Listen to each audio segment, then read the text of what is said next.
Je n'ai jamais dit à ma femme que je suis l'investisseur anonyme détenant 10 milliards de dollars d'actions dans l'entreprise de son père. Elle m'a toujours vu vivre simplement. Un jour, elle m'a invité à dîner avec ses parents. Je voulais voir comment ils traiteraient un homme pauvre et naïf. Mais dès qu'ils ont glissé une enveloppe sur la table. L'enveloppe a glissé sur la table en acajou, avec un bruit qui a tout changé. À l'intérieur se trouvait un chèque de 500 000 $, et Richard Hastings souriait comme s'il venait de résoudre tous ses problèmes d'une seule signature. Ce qu'il ignorait, c'est que l'homme assis en face de lui, celui qu'il essayait d'acheter comme un vulgaire chercheur d'or, contrôlait 47% de son empire tout entier. Je m'appelle Nathan Cross, et voici l'histoire de comment j'ai regardé la famille de ma femme essayer de me détruire, alors que je tenais leur avenir financier au creux de ma main. Pendant 3 ans, j'étais marié à Emma Hastings, la fille de l'un des promoteurs immobiliers les plus en vue de Chicago. Et pendant 3 ans, j'avais laissé sa famille croire que je n'étais rien de plus qu'un analyste de données en difficulté, qui avait réussi, on ne sait comment, à convaincre leur précieuse fille de se marier en dessous de son rang. La vérité était bien plus complexe. La vérité, c'était que je possédais assez d'actions dans la Hastings Development Corporation pour virer Richard de sa propre salle de conseil, d'un simple coup de fil. Mais j'étais resté silencieux, observant, attendant de voir qui étaient vraiment ces gens, lorsqu'ils pensaient que personne ne comptait les points. L'invitation à dîner est arrivée un mardi matin. Emma m'a tendu son téléphone au petit déjeuner, me montrant un SMS de sa mère, Victoria. « Maman veut qu'on vienne dîner ce vendredi », a dit Emma, la voix serrée par ce genre de tension devenue habituelle, chaque fois que sa famille entrait dans la conversation. Juste nous 4. Elle dit que c'est important. Je savais ce que « important » signifiait dans le vocabulaire de la famille Hastings. Cela signifiait que Richard avait décidé qu'il était temps de régler l'embarras du mariage de sa fille, avec quelqu'un qui conduisait une Honda vieille de 7 ans, et qui louait un appartement modeste dans un quartier que ses jardiniers ne visiteraient même pas. Ça devrait être intéressant, ai-je dit, en gardant une voix neutre, tout en calculant exactement à quel point ce dîner pourrait devenir intéressant. Emma a reposé sa tasse de café avec plus de force que nécessaire. « Nathan, s'il te plaît, ne le prends pas mal, mais peut-être qu'on devrait annuler. Quand mes parents deviennent aussi formels, ça signifie généralement qu'ils préparent quelque chose. » Elle n'avait pas tort. Au cours des 3 années de notre mariage, Richard et Victoria avaient rendu leur désapprobation parfaitement claire, à travers un millier de petites piques. La façon dont Victoria mentionnait l'ex-petit ami d'Emma, Trevor, qui dirigeait maintenant sa propre société d'investissement. La façon dont Richard parlait des jeunes hommes qui réussissaient dans son industrie, s'assurant toujours que je comprenne bien que je n'en faisais pas partie. Les réunions de famille soigneusement planifiées, où j'étais assis à la table des enfants, tandis que les cousins d'Emma, tous diplômés et convenablement riches, discutaient affaires avec les adultes. « Nous y allons », ai-je dit fermement. « Je veux voir ce qu'ils préparent. » Ce qu'Emma ignorait, ce que personne ne savait à part mon avocat et mes conseillers financiers, c'était que Nathan Cross, l'analyste de données sans relief, était aussi NC Holdings, l'entité d'investissement anonyme qui acquérait régulièrement des actions de la Hastings Development Corporation, depuis 8 ans. Tout a commencé quand j'avais 24 ans, fraîchement sorti du MIT avec un diplôme en ingénierie financière et un petit héritage de mon grand-père. La plupart des gens auraient acheté une belle voiture ou pris des vacances coûteuses. Moi, j'ai acheté des actions dans une société immobilière en difficulté, dirigée par un homme nommé Richard Hastings, qui croulait sous les dettes à cause de projets trop ambitieux et d'un mauvais timing lors du krach de 2008. J'avais étudié l'entreprise de Richard pendant des mois avant de faire mon premier achat. Ses fondamentaux étaient solides, ses propriétés étaient aux bons endroits, mais sa structure de capital était un désastre. Il avait désespérément besoin d'argent, et ses investisseurs actuels perdaient foi en lui. Alors, j'ai commencé à acheter discrètement, à travers des couches d'entités corporatives qui ne pouvaient pas être retracées jusqu'à moi. En 3 ans, je possédais 15% de son entreprise. Au moment où j'ai rencontré Emma lors d'une vente aux enchères caritatives il y a 5 ans, j'en possédais 31%. Au moment où nous nous sommes mariés, j'en possédais 42%. Aujourd'hui, j'en possédais 47%, ce qui faisait de moi le plus grand actionnaire unique de la Hastings Development Corporation. Richard Hastings travaillait pour moi. Il ne le savait juste pas rencontrer et Emma n'avait fait partie d'aucun plan. J'étais allé à cette vente aux enchères parce qu'un client était mis à l'honneur, et je voulais le soutenir. Emma était là parce que sa mère l'avait traîné à un événement mondain qui ne l'intéressait pas. Nous avions tous les deux fini au bar au même moment, essayant tous les deux d'échapper à des conversations ennuyeuses avec des gens ennuyeux. Elle m'a fait rire avec son imitation parfaite de la voix mondaine de sa mère. Je l'ai fait rire en avouant que je n'avais aucune idée de quelle fourchette utiliser pour la salade. Nous avons parlé pendant 3 heures d'affilée et, quand elle m'a donné son numéro, elle m'a prévenu. Je te préviens, ma famille est assez intense sur l'argent, le statut et toutes ces choses superficielles. Si ça doit te déranger, on devrait probablement arrêter là pour ce soir.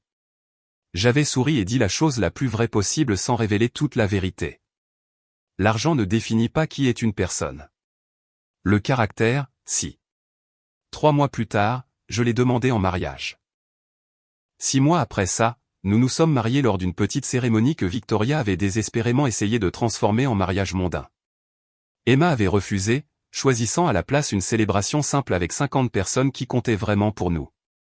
Richard avait porté un toast qui dissimulait à peine sa déception que sa fille unique se soit mariée si loin en dessous de son potentiel. J'avais souri tout du long, sachant que l'homme qui faisait des blagues sur ma carrière modeste n'était capable de payer ce mariage que grâce aux injections de capital de mon fonds d'investissement. Le jeu auquel je jouais était dangereux. Je le savais. Chaque mois, Emma stressait à propos de l'argent d'une manière qui n'était pas nécessaire. Notre appartement était agréable, mais elle avait grandi dans un manoir. Nos vacances étaient locales, parce que je ne pouvais pas vraiment expliquer comment nous pourrions nous permettre des escapades européennes avec un salaire d'analyste de données. Elle s'était adaptée mieux que je ne l'espérais, ne se plaignant jamais, insistant toujours sur le fait qu'être ensemble était plus important que le style de vie que ses parents lui avaient offert. Mais je pouvais voir la pression que cela mettait sur elle, surtout lors des réunions de famille, quand Victoria faisait des commentaires pointus sur la nouvelle normalité d'Emma. « Pourquoi tu les laisses te traiter comme ça ?» m'a demandé Emma une fois, après un dîner de Thanksgiving particulièrement brutal, où Richard avait passé 20 minutes à m'expliquer comment fonctionnait le développement immobilier. Comme si je ne comprenais pas déjà chaque aspect de son entreprise mieux que lui. Parce que l'opinion de ton père sur moi ne définit pas qui je suis, lui avais-je dit. Et parce que je sais quelque chose qu'il ignore, les personnes les plus puissantes dans une pièce sont généralement celles auxquelles personne ne prête attention. Si vous vous êtes déjà senti sous-estimé par des gens qui se croyaient meilleurs que vous, appuyez sur ce bouton d'abonnement dès maintenant. Laissez un commentaire ci-dessous sur une fois où quelqu'un vous a sous-estimé et l'a regretté. Et explosez ce bouton j'aime, parce que cette histoire est sur le point de devenir complètement folle. Croyez-moi, vous ne voudrez pas manquer ce qui arrive quand Richard découvre qui dirige vraiment son entreprise depuis le début. Le vendredi est arrivé avec ce genre de temps d'automne frais qui rendait Chicago presque civilisé. Emma a passé 1 heure à se préparer, changeant de tenue 3 fois avant de se décider pour quelque chose qui marchait sur la ligne fine entre le respect de la formalité de ses parents et le fait de ne pas trop en faire. Je portais un pantalon kaki et une chemise boutonnée, l'uniforme de la médiocrité acceptable que Richard attendait de moi. Le domaine Hastings s'étendait sur 3 acres à Highland Park, un monument à la richesse qui ressemblait toujours plus à un musée qu'à une maison. L'allée serpentait à travers des jardins soigneusement entretenus, avant de déposer les visiteurs devant une entrée principale qui aurait eu sa place dans un château européen. La main d'Emma a trouvé la mienne alors que nous approchions de la porte. « Peu importe ce qu'ils préparent », a-t-elle dit doucement. « Rappelle-toi juste que je t'ai choisi toi. Rien de ce qu'ils diront ne changera ça. » Victoria a ouvert la porte elle-même, ce qui était inhabituel. Normalement, leur gouvernante s'occupait de telles tâches. « Emma, chérie », a-t-elle dit, enlaçant sa fille avec le genre d'affection prudente qui ne dérangerait pas son maquillage. Nathan. Mon nom est sorti de manière sèche, comme si elle reconnaissait une nécessité regrettable. La salle à manger était dressée pour 4, mais la formalité de la table suggérait quelque chose de plus qu'un dîner familial décontracté. Des verres en cristal, de la porcelaine qui coûtait probablement plus cher que mon loyer, et assez d'argenterie pour troubler quiconque n'avait pas grandi en sachant quelle fourchette servait à quel usage. Richard était déjà assis en bout de table, portant un costume bien qu'il soit chez lui. C'était tout Richard, toujours en représentation, rappelant toujours à tout le monde son statut. « Nathan » a-t-il dit, se levant pour me serrer la main avec la poigne ferme d'un homme essayant d'établir sa domination. « C'est bien que tu te sois joint à nous. » Comme si on m'avait donné le choix, comme si c'était une invitation à prolonger plutôt qu'une convocation à laquelle répondre. Le premier plat est arrivé, et la conversation est restée prudemment neutre. Victoria a interrogé Emma sur son travail à l'association à but non lucratif, où elle gérait des programmes communautaires. Richard a mentionné un nouveau projet de développement dans le West Loop. J'ai joué mon rôle à la perfection, posant juste assez de questions pour sembler impliqué, mais pas trop pour ne pas paraître réellement connaisseur du marché immobilier que je dominais secrètement. Puis, alors que le plat principal était débarrassé, Richard a sorti un dossier en cuir. Le genre qu'utilisent les avocats, le genre qui signifie affaire. Nathan, a-t-il commencé, sa voix prenant le ton qu'il utilisait probablement dans les salles de conseil. Victoria et moi voulions te parler de quelque chose d'important, quelque chose qui affecte l'avenir d'Emma. La main d'Emma a trouvé la mienne sous la table, la serrant fort. Elle avait vu le coup venir, même si elle ne savait pas exactement quelle forme il prendrait. Nous avons beaucoup réfléchi au bien-être d'Emma, a ajouté Victoria, tamponnant ses lèvres avec une serviette. Elle a renoncé à tellement de choses quand elle t'a épousé. Son style de vie, ses opportunités, sa position dans la société. J'ai senti Emma se raidir à côté de moi. Maman, on a déjà parlé de ça. Laisse-nous finir, Trésor, a dit Richard en levant la main. Nous ne sommes pas là pour critiquer qui que ce soit. Nous sommes là pour résoudre un problème. Il a ouvert le dossier en cuir, révélant une pile de papiers et, sur le dessus, un chèque. Même de l'autre côté de la table, je pouvais voir que le montant était substantiel. Nathan, je vais être direct parce que je respecte la franchise en affaires. Tu as l'air d'un jeune homme assez décent, mais soyons honnêtes sur ce qui s'est passé ici. Tu t'es marié au-dessus de ton rang. Ce n'est pas une insulte. C'est juste un fait. Emma aurait pu avoir n'importe qui. Elle t'a choisi, et nous avons essayé d'accepter cette décision. Mais, a continué Victoria, nous ne pouvons pas rester là à regarder notre fille lutter financièrement par fierté. Alors, nous avons trouvé une solution qui profite à tout le monde. Richard a fait glisser le dossier sur la table. À l'intérieur se trouvait un accord d'annulation de mariage, et épinglé sur le dessus, un chèque de 500 000 $. C'est plus d'argent que tu n'enverrais en 10 ans à ton travail actuel, a dit Richard. Sa voix portait l'assurance d'un homme à qui personne qu'il considère comme inférieur n'a jamais dit non. Signe les papiers d'annulation, prends l'argent, et passe à autre chose. Tu seras mieux installé que tu ne l'étais avant de rencontrer Emma, et Emma pourra passer à une vie plus appropriée à son milieu. Le silence qui a suivi était absolu. Emma avait l'air d'avoir reçu une gifle. Victoria étudiait sa manucure, pensant probablement que l'affaire était déjà réglée. Richard souriait légèrement, le sourire d'un homme qui vient de résoudre un problème avec l'élégante application de l'argent. J'ai regardé le chèque, 500 000 $. Pour Richard Hastings, c'était probablement une erreur d'arrondi. Pour la personne qu'il pensait que j'étais, cela représentait une vie entière d'opportunités. Et c'était là la belle ironie de ce moment. L'homme qui m'offrait un demi-million de dollars pour quitter sa fille n'était capable de faire cette offre que grâce aux milliards que j'avais injectés dans son entreprise en faillite au cours des 8 dernières années. C'est une offre très généreuse, ai-je dit finalement, en gardant ma voix neutre. Le sourire de Richard s'est élargi. Je pensais que tu entendrais raison. Juste pour être sûr de bien comprendre, ai-je continué, tirant le chèque du dossier et le tenant à la lumière. Vous voulez que je renonce à mon mariage avec Emma pour 500 000 $? C'est une annulation, a corrigé Victoria. Beaucoup plus propre qu'un divorce. Pas de faute, pas de laideur, juste une reconnaissance mutuelle que le mariage était une erreur dès le départ.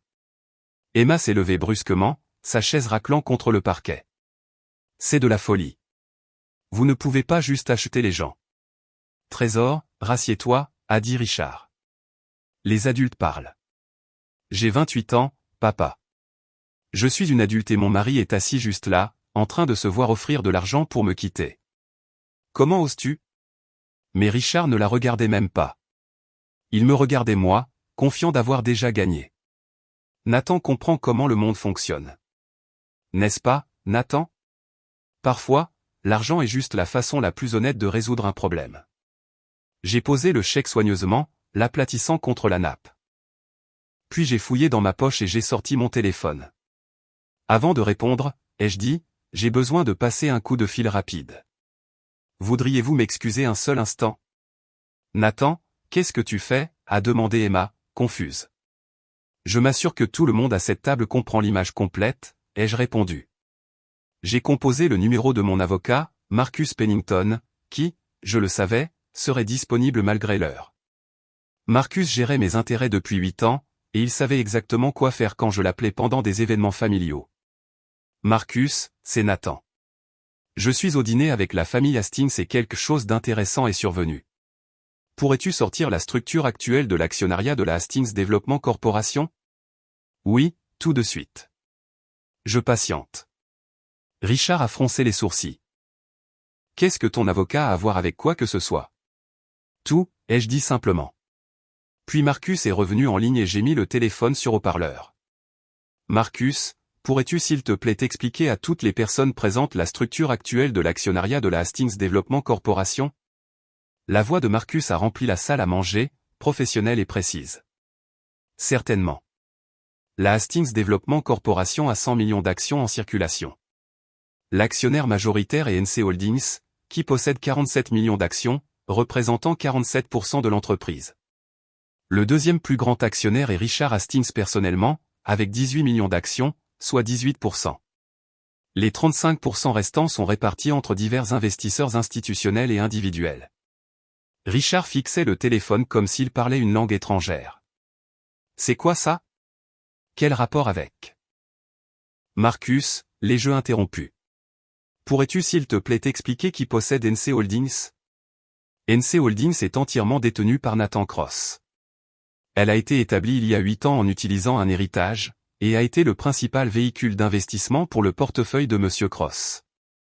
La valeur actuelle de la position dans la Hastings Development Corporation est d'environ 10,8 milliards de dollars au prix de clôture d'aujourd'hui. Le silence qui a suivi était différent d'avant. Ce n'était pas le silence du choc ou de la gêne.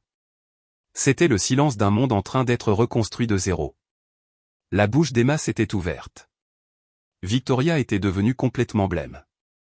Richard avait l'air d'avoir été percuté par un camion. Je ne comprends pas, a finalement dit Richard, sa voix dépassant à peine le murmure. J'ai ramassé le chèque et je le lui ai tendu. Ça, c'est 500 000 dollars. Tu m'offres un demi-million pour m'éloigner d'Emma. J'ai laissé ça flotter dans l'air un moment. Richard, je possède 47% de ton entreprise. Aux évaluations actuelles, ma position vaut 10,8 milliards de dollars. Est-ce que tu comprends ce que ça signifie? Ça signifie, la voix de Marcus est venue à travers le haut-parleur, que Monsieur Cross est le plus grand actionnaire unique de la Hastings Development Corporation. Il a le contrôle majoritaire des votes lorsqu'il est combiné avec d'autres actionnaires minoritaires qui s'en remettent à son jugement.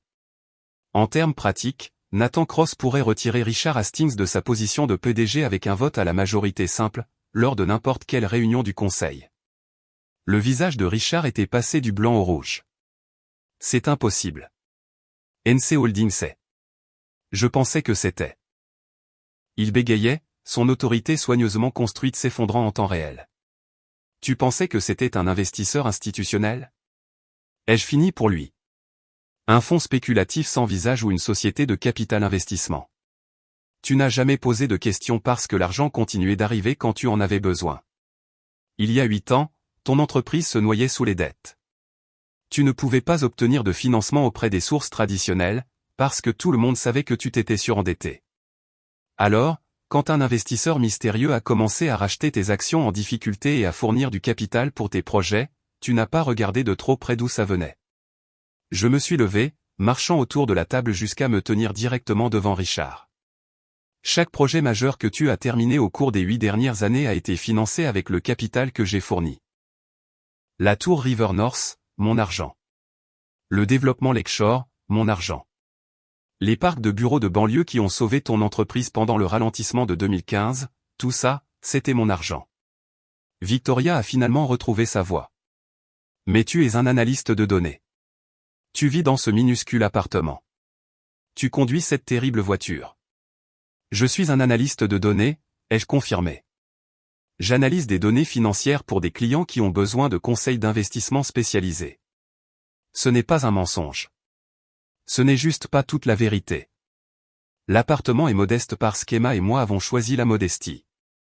La voiture fonctionne parfaitement bien. Je n'ai pas besoin de prouver quoi que ce soit à qui que ce soit par des étalages de richesse. Emma pleurait maintenant, mais pas de tristesse, de colère. Tu nous as observés tout ce temps, les regardant te traiter comme une ordure, sachant que tu pouvais les détruire d'un coup de fil. J'aurais pu, ai-je convenu. Mais je voulais savoir qui ils étaient vraiment. Je voulais voir jusqu'où ils iraient, quand ils penseraient avoir tout le pouvoir. J'ai regardé Richard, qui était toujours figé sur sa chaise. Il s'avère qu'ils vont assez loin. Nathan, a commencé Richard, sa voix tremblante. Je ne savais pas. Tu dois comprendre. Je ne savais pas qui tu étais. Est-ce que ça aurait importé, ai-je demandé. Si j'étais vraiment celui que tu pensais que j'étais, est-ce que cette offre serait moins insultante? Est-ce qu'essayer de m'acheter pour m'éloigner de ta fille serait plus justifié? Victoria pleurait aussi maintenant, le mascara coulant sur son visage soigneusement maquillé. Nous essayions juste de protéger Emma. La protéger? J'ai ri, mais il n'y avait aucun humour là-dedans. Vous essayez de la contrôler. Il y a une différence. J'ai sorti mon propre téléphone et ouvert mon application mail. En quelques tapes, j'ai envoyé un message que j'avais rédigé depuis des mois, attendant juste le bon moment. Je viens d'envoyer un email au conseil d'administration de la Hastings Development Corporation, demandant une réunion d'urgence lundi prochain matin. L'ordre du jour est simple. Un vote sur la position du PDG actuel. Richard s'est levé brusquement. Tu ne peux pas faire ça. Le conseil me soutiendra. Ils savent ce que j'ai bâti. Ils savent ce que nous avons bâti ensemble, ai-je corrigé. Et ils savent aussi que 47% des parts votantes soutiennent un changement de direction. J'ai déjà parlé avec les autres actionnaires majeurs. Quand nous voterons lundi, tu seras révoqué de ton poste de PDG. Le conseil installera une équipe exécutive intérimaire pendant que nous chercherons un remplaçant permanent. Mais c'est mon entreprise, a crié Richard. Son sang-froid avait complètement disparu maintenant, remplacé par une panique brute. Je l'ai bâti à partir de rien. Non, ai-je dit doucement. Tu l'as bâti jusqu'au bord de la faillite. Je l'ai sauvé, et je l'ai fait pendant que tu me traitais comme si je ne valais pas l'air que je respirais à ta table de dîner. Je me suis tourné vers Emma, qui me fixait comme si elle ne m'avait jamais vu auparavant. Je suis désolé de ne pas t'avoir dit la vérité plus tôt. Je voulais te le dire 1000 fois, mais j'avais besoin de savoir si ta famille m'accepterait un jour pour ce que je suis, et non pour ce que j'ai. Ce soir m'a donné cette réponse. Nathan, a-t-elle chuchoté, pourquoi? Pourquoi les laisser t'humilier alors que tu aurais pu juste leur dire? Parce que l'humiliation est temporaire, le caractère est permanent. Tes parents m'ont montré ce soir qui ils sont vraiment. Ils m'ont offert de l'argent pour abandonner la personne que j'aime le plus au monde. Ils valorisaient leur statut social plus que ton bonheur. J'avais besoin que tu le voies, toi aussi. J'ai ramassé le chèque une dernière fois et je l'ai déchiré nettement en deux. Je ne veux pas de ton argent, Richard. Je n'en ai jamais voulu. Je voulais faire partie d'une famille. Je voulais prouver que je pouvais aimer ta fille sans me soucier de son nom de famille ou de son héritage, mais tu ne pouvais pas voir ça. Tout ce que tu pouvais voir, c'était quelqu'un que tu pensais être en dessous de toi. Marcus a parlé à nouveau depuis le téléphone. Nathan, dois-je procéder aux notifications du conseil? J'ai regardé Richard, qui s'était effondré sur sa chaise, le visage dans ses mains. J'ai regardé Victoria, qui agrippait ses perles comme si elle pouvait la sauver de ce cauchemar. Et j'ai regardé Emma, ma femme, qui méritait mieux que des parents qui mesuraient l'amour en signes de dollars. Oui, ai-je dit finalement. Procède à tout. Il est temps pour une nouvelle direction. Le trajet du retour a été silencieux pendant les 10 premières minutes. Emma était assise sur le siège passager de ma terrible Honda, fixant par la fenêtre les lumières de la ville qui défilait. Enfin, elle a parlé. Depuis combien de temps prévoyais-tu ça? Je ne prévoyais rien, ai-je dit, honnêtement. J'ai acheté des parts dans l'entreprise de ton père des années avant de te rencontrer. C'était une bonne opportunité d'investissement. Te rencontrer, tomber amoureux de toi. C'était un pur hasard. Un hasard magnifique. Mais un hasard quand même. Mais tu aurais pu me le dire. Tu aurais pu me le dire n'importe quand ces 3 dernières années. J'aurais pu, ai-je convenu. Mais aurais-tu cru que je t'avais épousé pour toi, et non pour tes connexions familiales? Aurais-tu cru que je t'aimais pour qui tu es, et non pour ce que tu représentais? Elle est restée silencieuse un long moment. Je ne sais pas, a-t-elle admis finalement. Peut-être pas au début. Je voulais que tu saches, au-delà de tout doute, que je t'ai choisi quand je n'avais rien à y gagner. Je voulais que ta famille révèle qui ils étaient vraiment, et ce soir, ils l'ont fait. Qu'est-ce qui se passe maintenant, a-t-elle demandé. Pour l'entreprise de mon père, pour mes parents? L'entreprise ira bien, lui ai-je assuré. Mieux que bien. Je vais installer une équipe de direction professionnelle qui sait réellement ce qu'elle fait. Ton père se verra offrir un poste de consultant s'il le veut, bien qu'avec une autorité et une rémunération considérablement réduite. Et mes parents? J'ai soupiré. Ça, c'est à toi de décider. Ce sont tes parents, Emma. Je ne te forcerai pas à choisir entre eux et moi, mais je ne ferai pas non plus semblant que ce qu'ils ont fait ce soir était acceptable. Elle s'est penchée et a pris ma main. Je te choisis toi. Je t'ai toujours choisi, même quand je pensais que tu n'étais qu'un analyste de données avec une Honda et des rêves modestes. Surtout à ce moment-là, en fait. Pourquoi, surtout à ce moment-là? Parce que cette version de toi m'aimait sans aucune attente de gain. Cette version de toi m'a choisi quand tu pensais que j'étais juste une employée d'association avec une famille qui juge tout le monde. C'est ça qui est réel, Nathan. C'est ce qui compte. Nous sommes arrivés dans notre complexe d'appartements, l'immeuble modeste qui était notre maison depuis 3 ans. Demain, je pourrais nous acheter un pantou si nous le voulions. Nous pourrions déménager à Highland Park nous-mêmes, vivre dans le genre de maison qui ferait passer le domaine de Richard et Victoria pour pittoresque. Mais en regardant Emma dans la lumière tamisée du parking, j'ai réalisé que nous n'avions besoin de rien de tout ça. On garde l'appartement, ai-je dit soudainement. Elle a souri pour la première fois depuis le dîner. Ouais. Ouais, peut-être qu'on l'achètera au lieu de le louer. Mais j'aime notre vie, Emma. J'aime être normal. J'aime prouver que le bonheur ne nécessite pas un manoir ou une voiture de luxe, ou d'impressionner des gens qui ne valent pas la peine d'être impressionnés. Et pour l'argent, a-t-elle demandé. 10 milliards, c'est beaucoup pour simplement l'ignorer. On ne l'ignore pas. On va faire quelque chose de significatif avec. Tu vas développer ton association. On va financer des programmes communautaires qui aident vraiment les gens. Et peut-être, si on se sent vraiment généreux, on mettra en place un fonds de bourse d'études pour les gamins qui veulent aller en école de commerce mais qui ne peuvent pas se le permettre. Des gamins comme toi, a-t-elle demandé doucement. Des gamins comme j'aurais été, si mon grand-père ne m'avait pas laissé cet héritage. Ouais. Ce lundi-là, la réunion du conseil s'est déroulée exactement comme je l'avais prédit. Richard a été démis de ses fonctions de PDG avec un vote de 78% en faveur. Il était assis au bout de la table de conférence, diminué et humilié, tandis que les membres du conseil qui avaient passé des années à le flatter votaient maintenant pour le dépouiller de son pouvoir. Victoria a appelé Emma 17 fois ce jour-là. Emma a laissé chaque appel aller sur messagerie. Le lendemain, une lettre est arrivée à notre appartement par courrier recommandé. À l'intérieur se trouvait une note manuscrite de Victoria. Emma, je ne m'attends pas à ce que tu nous pardonnes. Ce que nous avons fait était impardonnable, mais j'ai besoin que tu saches que nous pensions te protéger. Nous pensions que Nathan t'utilisait. Nous avions tort.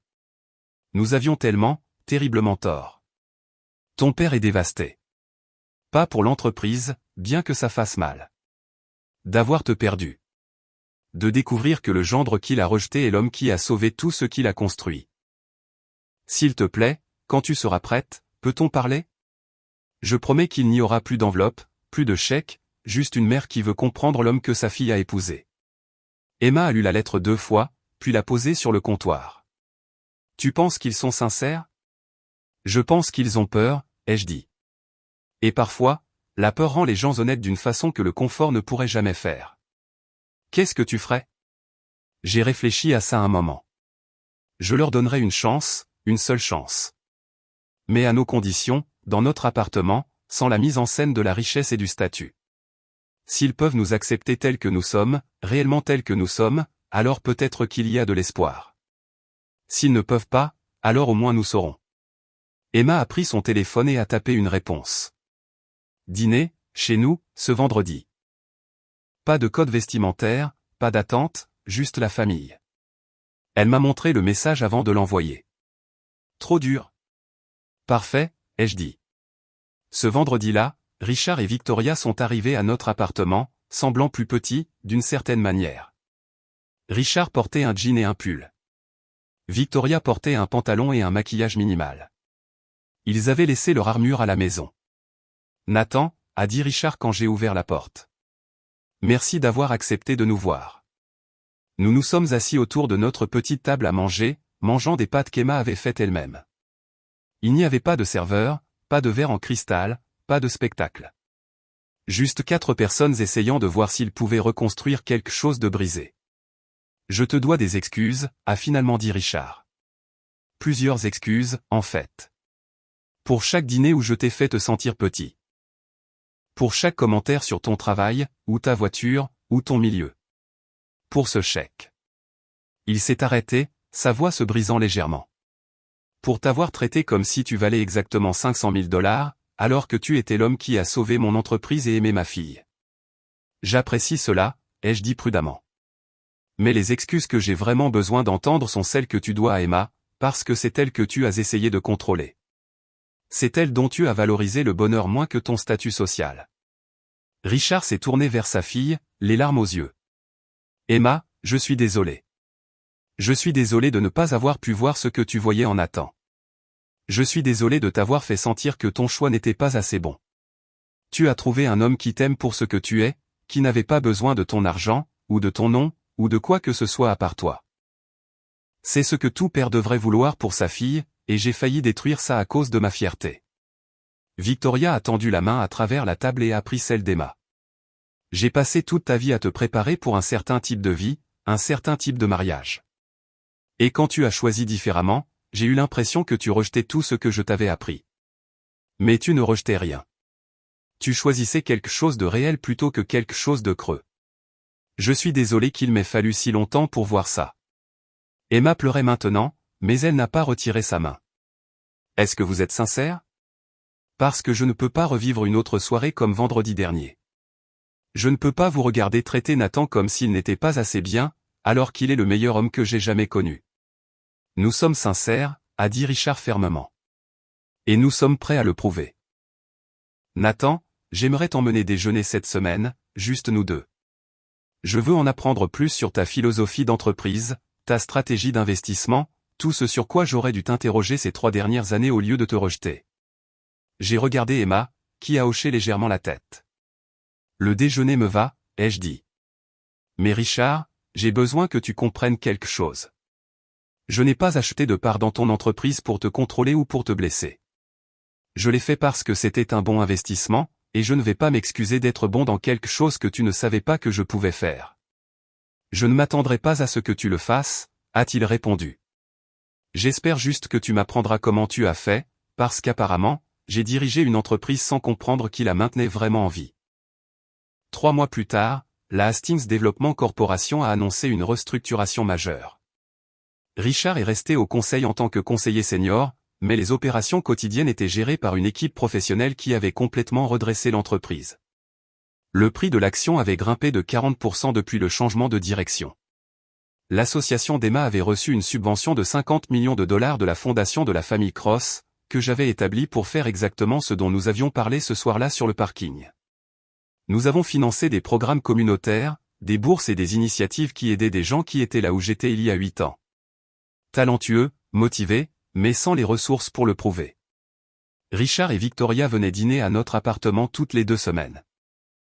Ils avaient appris à laisser leurs attentes à la porte et à être simplement les parents d'Emma, au lieu de figures de la société de Highland Park. Richard avait même commencé à conduire une voiture plus modeste, plaisantant sur le fait que si un milliardaire pouvait être heureux dans une Honda, il pouvait probablement réduire son train de vie en quittant sa Mercedes.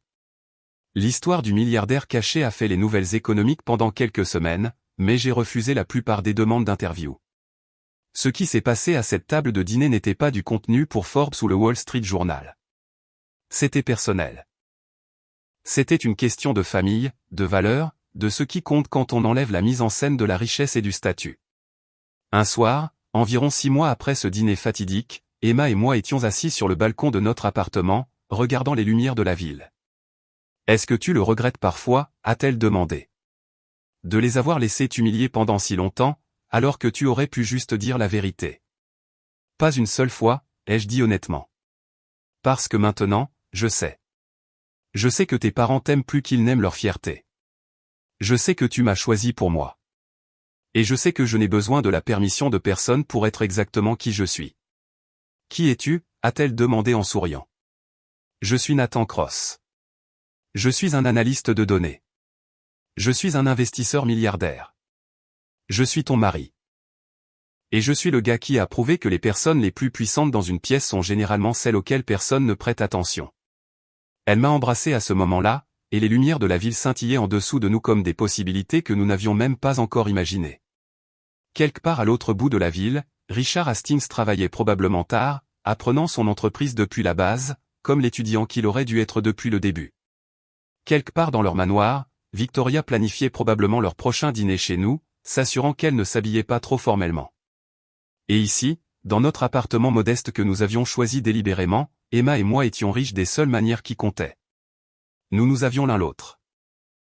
Nous avions la vérité, et nous avions un avenir bâti sur quelque chose de plus solide que l'argent ne pourrait jamais acheter. Parce qu'à la fin de la journée, l'enveloppe n'était pas ce qui avait tout changé. Le chèque de 500 000 $ n'était pas ce qui importait.